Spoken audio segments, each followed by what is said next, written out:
Grosse Pointe Blank feels like a movie that should not hold together. A hitman heading home for his 10-year reunion like it's a normal weekend. A therapist trying to end every session early. Dan Aykroyd selling murder like a corporate merger. Minnie Driver behind a radio mic still caught on the boy who vanished after prom night. Then the movie throws a baby into the middle of a gunfight and somehow makes all of it feel like the same broken love story. But under that smooth surface, almost nothing about this movie came easy. Studios could not figure out what shelf this thing belonged on. The soundtrack became one of its sharpest weapons, carrying the romance, the violence, and the memory all at once. And the movie did get a follow-up, just not the kind of sequel anyone expected. These are 10 weird facts about Grosse Pointe Blank. The dark comedy where the bullets hit hard, but the old feelings hit harder. Number 1. Grosse Pointe Blank was too weird to fit. A romantic comedy about a professional killer going home for his high school reunion is the kind of pitch that sounds fun for about 10 seconds, then starts giving executives a serious headache. That was the problem with Grosse Pointe Blank from the very beginning. The movie did not fit in one box long enough for anyone to feel comfortable. It had a love story, a hitman story, a class reunion comedy, and all three were constantly pulling against each other. Push the violence too far, and Martin Blank becomes too cold to follow. Push the comedy too far, and the killings turn completely weightless. Push the romance too far, and suddenly the audience starts asking why the charming ex-boyfriend is still murdering people for a living. Cusack understood that problem early. He understood the film was not supposed to behave like a normal action movie or a normal rom-com. It had to hold all those tones together without letting any single one take over. Funny, violent, and weirdly sincere all at once. So instead of trying to sell Disney some giant commercial slam dunk, he did something smarter. He helped keep the budget low, around $15 million, which made the risk feel survivable. The movie could stay strange because it was simply not expensive enough to make everyone stand off the edges. That helped because Disney barely knew what shelf to put it on. How do you market a movie about a hitman going home, falling back in love, and trying to survive his own reunion? It was a collision of tones, and the whole thing only works if you never let the audience feel the machinery shaking underneath it. Cusack understood that completely. He also knew the timing was lucky. The mid-1990s still had a little room in the studio system for movies that were genuinely hard to label, the kind that could sneak through because someone with enough pull believed in them and kept them from getting overexplained to death. A few years later, a film this odd might have had a much harder time getting made at all. Grosse Pointe Blank survived because Cusack helped bring Disney something they could not neatly categorize and kept it just cheap enough for them to take the risk anyway. Number 2. Cusack found the only director for this mess. Once the movie existed, the next question was straightforward. Who could direct something this tonally unstable without flattening it into something safe and forgettable? John Cusack already had a clear answer. George Armitage. The reason was Miami Blues. Armitage had already pulled off a version of the impossible there, with crime, romance, sudden violence, and offbeat comedy all living inside the same film without canceling each other out. Alec Baldwin's character could act like a reckless child one moment, then suddenly remind you he was still capable of real and serious damage. So Cusack did not cast wide. He went straight at Armitage. And Armitage fit the material for another important reason too. He came out of the Roger Corman system, where filmmakers learned how to move fast, trust weird combinations, and never lose their nerve when a movie refused to stay neatly in one lane. That mattered here because this film could not be treated like a standard romantic comedy or a standard assassin thriller. It needed someone who could let the romance, the violence, and the jokes all sit together and still make the whole thing feel completely natural. And Armitage did more than just direct the film.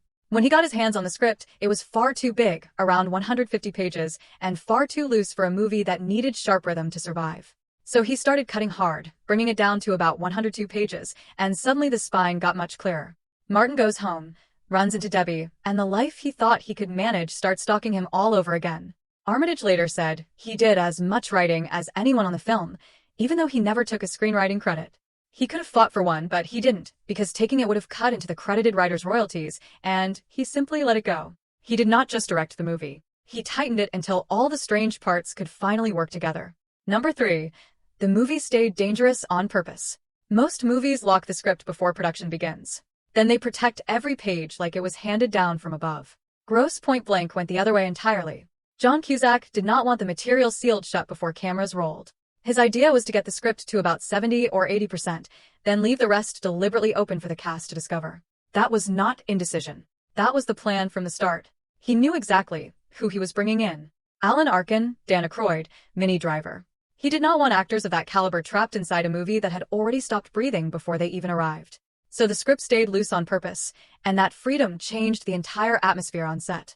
If Aykroyd found a crazier way to make Grosser sound like a corporate apocalypse preacher, the movie could take it. If Arkin looked at a therapy scene and heard a smarter rhythm hiding inside it, the scene could move. Some producers grew nervous when Arkin wanted to rewrite material before shooting. But Cusack's attitude was simple and firm. If Alan Arkin has an idea, you listen. That mindset shaped the entire production. Cusack believed comedy needed room for accidents, that if something funnier happened naturally in the moment, the movie had to be ready and willing to catch it. And because he was one of the writers himself, he did not have to defend the script from change. He could let the material get bent without treating every new line like an attack on the original pages. George Armitage directed with exactly the same philosophy. He later said he was essentially shooting 3 versions of the movie at once, one close to the script, one more restrained, and one pushed much farther into open improvisation. Most of the time, the wildest version won. The script was never locked down. It was loaded. Then the actors pulled the pin. Number 4. The reunion worked because it wasn't fake. A fake reunion only works on screen for a few minutes. After that, you start noticing the acting, and the whole illusion collapses. That is one of the genuinely smart things Grosse Pointe Blank manages to avoid. The reunion scenes do not feel like a room full of strangers pretending they all went to school together decades ago. The energy is loose. The teasing feels deeply lived in. A big reason for that is simple.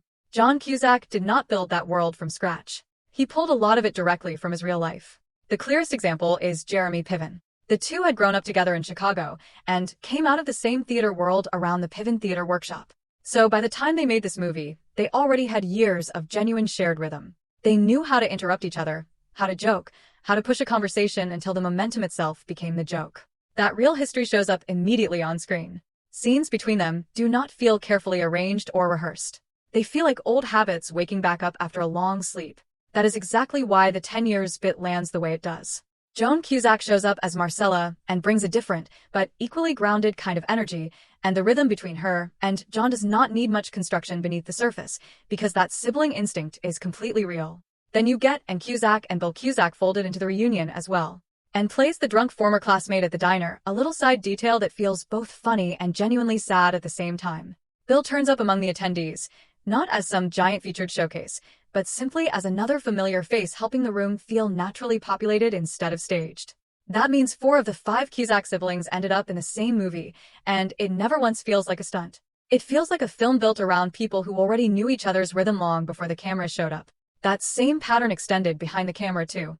Cusack's production company, New Crime Productions, was built with longtime friends Steve Pink and D.V. DeVincentis, part of the same Chicago-rooted circle that shaped the script and the movie's entire attitude from day one. The movie did not hire its way into familiarity. Cusack simply brought the room with him. Number 5. Every song hits Martin like a memory attack. Most movies use old songs purely for nostalgia. Grosse Pointe Blank uses them like applied pressure. The soundtrack is not just there to remind you what year these characters came from. It tells you who Martin Blank used to be, what part of himself he quietly abandoned, and why going home feels less like a stroll down memory lane, and more like walking directly into a trap with the volume turned all the way up. The film leans into punk, ska, and new wave because that is the sound of Martin's old life, the version of existence he walked away from. So when he comes back to Grosse Pointe, the music does not just greet him warmly. It corners him. John Cusack was central to that entire sonic vision. He was a lifelong Clash fan and pushed the movie toward songs that sounded like Martin's past refusing to stay buried, not just comfortable and easy reunion playlist hits. Joe Strummer scored the film and wrote War Cry specifically for it, while the Clash appear with tracks like Rudy Can't Fail and Armageddon Time. At the reunion, the music sounds bright and familiar on the surface, but keeps carrying a quiet anxiety underneath everything. Mirror in the Bathroom is not just there to make the room feel effortlessly cool. It fits Martin's exact psychological condition.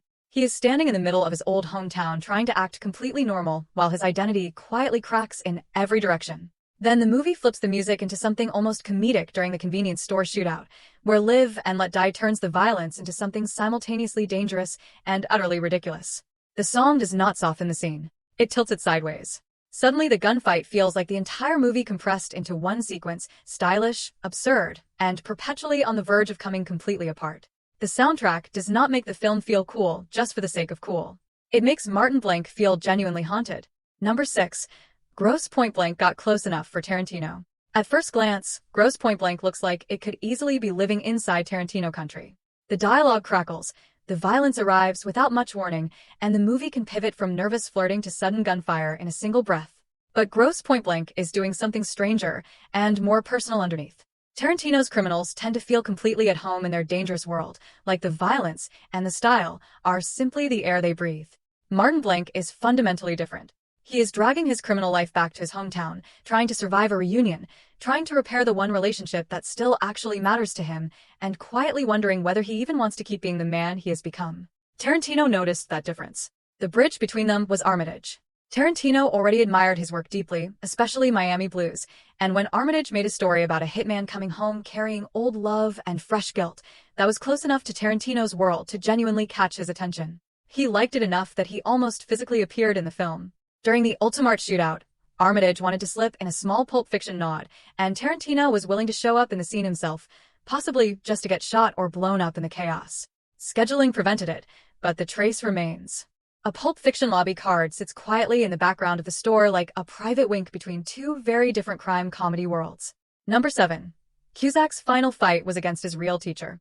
The last fight in Grosse Pointe Blank feels tighter and meaner than a typical movie brawl, like both men already know exactly where the damage is and how little time they actually need to deliver it. That is because Cusack was not fighting a stunt performer dressed as a villain. He was fighting his actual teacher. Benny the Jet Urquidez was a real kickboxing champion with multiple black belts who had been training Cusack for years before production began. Cusack wanted nothing flashy, no big poses or decorative choreography. He wanted something stripped down and efficient, a fight that looked like two professionals ending things quickly rather than two actors waiting for the camera to admire them. The familiarity between the two men makes every moment of it work. Cusack is not reacting to a stranger. He is facing someone who literally helped shape the way he moves. The strikes snap and clean, the reactions arrive fast, and the whole sequence feels controlled in the way genuine skill tends to look, which somehow makes it far more uncomfortable than a louder, more theatrical fight ever could have been. Number 8. The hit got stranger with time. Grosse Pointe Blank did not arrive like a major cultural event. It slipped in sideways, modest in budget, and genuinely strange in tone. It opened a solid but unspectacular numbers, around $28 million domestic and just over $31 million worldwide. Enough to prove it worked. Not enough to make it dominate the cultural conversation. But that actually suited the film perfectly. Grosse Pointe Blank was never built to overwhelm everything around it. It was built to find the specific people who understood its particular wavelength. Critics caught the tonal balance early, noting the film somehow always knew exactly how far it could push things without breaking entirely. Violent but not hollow. Funny, but never parody. Romantic, but persistently haunted. Peter Travers described the writing as smart rather than smartass, which remains about as precise a summary of the film's tone as anyone has managed. What followed was something rarer than mainstream success. Grosse Pointe Blank became a genuine Gen X cult favorite, the kind of movie people discover privately, quote to each other, revisit regularly, and quietly keep for themselves.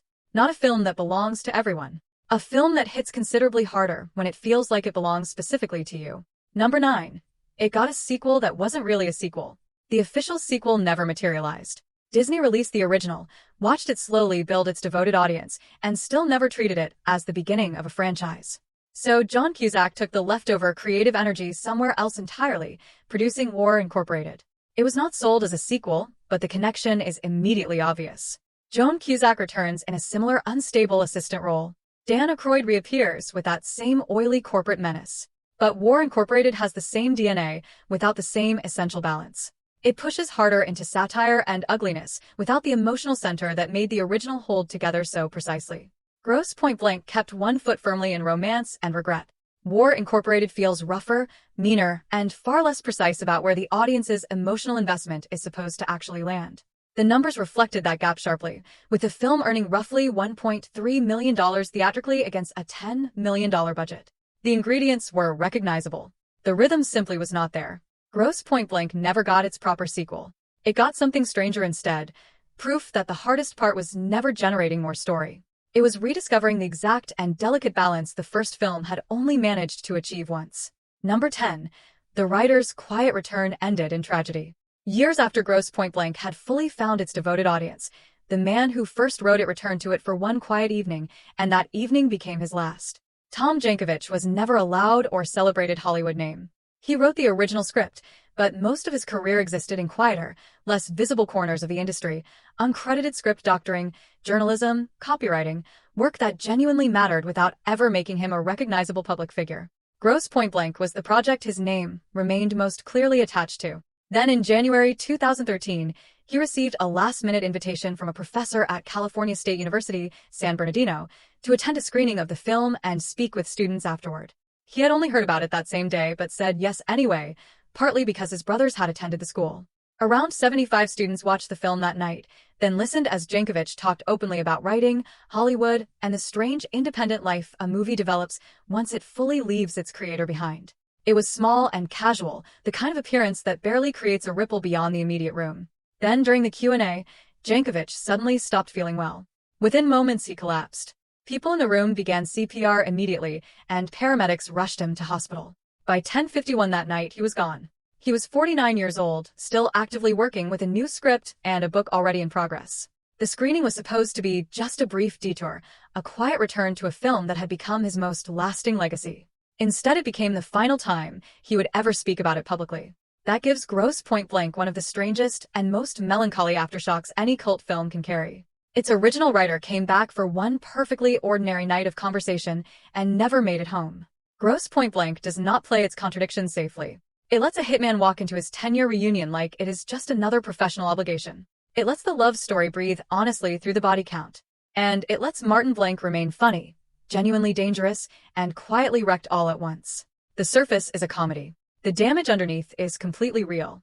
Drop your favorite Grosse Pointe Blank moment in the comments, like the video, subscribe, and we will keep digging into movies like this one, the films that sound utterly impossible on paper and somehow still manage to hit something true.